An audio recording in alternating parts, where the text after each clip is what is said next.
Does resolution matter? And what I mean by that specifically is, do 8K and 12K matter? I think to answer such a question, we need to divide it into two parts. Does high resolution matter to you or to me? And does high resolution matter in general?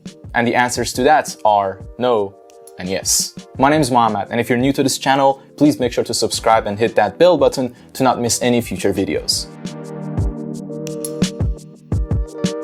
Now, resolution is an interesting subject. Most people associate resolution with how sharp an image is, and while that is not false, resolution is only part of what makes an image sharp. Sharpness is dependent on many other factors as well. Resolution, to put simply, is the actual size of the photo or the video that you're taking, and I don't mean file sizes, I mean the actual width and height of the video or the photo. And the higher the resolution, the bigger size your photo or video will have, and as with anything, there are diminishing returns. The jump from SD to HD was huge. The jump from HD to 4K, while still very visible, was much less of a substantial difference. And then 4K to 6K, and then 8K and 12K, well, you can catch my drift and see where I'm going with this. At some point, it becomes very hard for our eyes to distinguish the differences between 4K and 8K unless looking at very, very large screens, which in reality, most of us will not own anyway. Now, going back to the original question, do high resolutions matter to me? Well,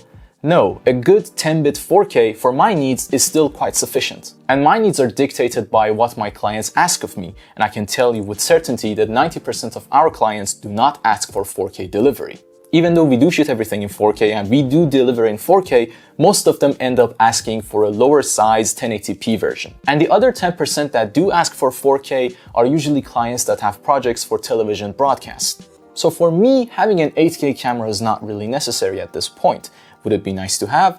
Of course, but for my own curiosities and not to shoot everything in 8K. Usually when new technologies hit the mass market, the quote-unquote old technologies become quite affordable. When 4K TV started coming out, the 1080p TV set started going down in price, which meant that you could get a very nice high-end 1080p TV set for a very good price. But in our industry, the camera industry, that is not usually the case. Cameras tend to stay in the same price range as the models before them, if not increase. Older models do tend to go down in price as time goes by, but it's usually so long after that you're better off buying the new model anyway. A Canon R5 costs just as much as the Canon 5D Mark IV did back when it was released, and when the R5 came out, the 5D Mark IV did not go down in price. However, the invention and the implementation of higher resolutions, specifically video resolutions, has some very nice side benefits. Usually when a new camera comes out that has a higher video resolution than what is norm in the market, the resolutions below that get a nice quality bump. When 4K video modes were just beginning to be implemented in cameras,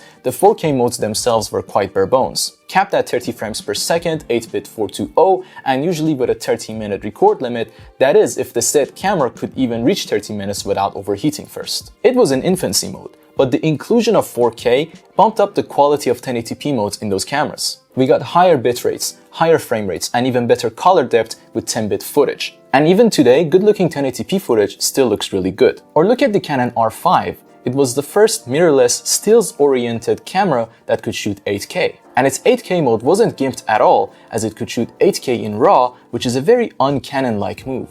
All the overheating controversies aside, it was a big move for our industry as it forced other manufacturers to up their game. So now we have the Sony A1, which can shoot a more modest 8K, but for a long time without overheating.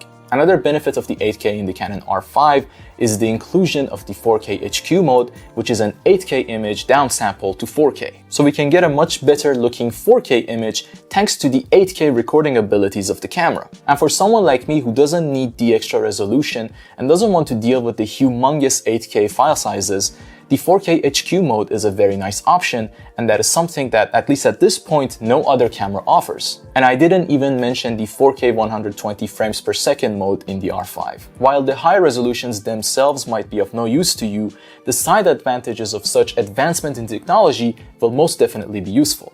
So that's it for this video, guys. Hope you liked it and found it informative. Please leave a like on this video and let us know in the comments if you need high resolutions or not. Subscribe to my channel and go back and watch all my other videos. Till next time.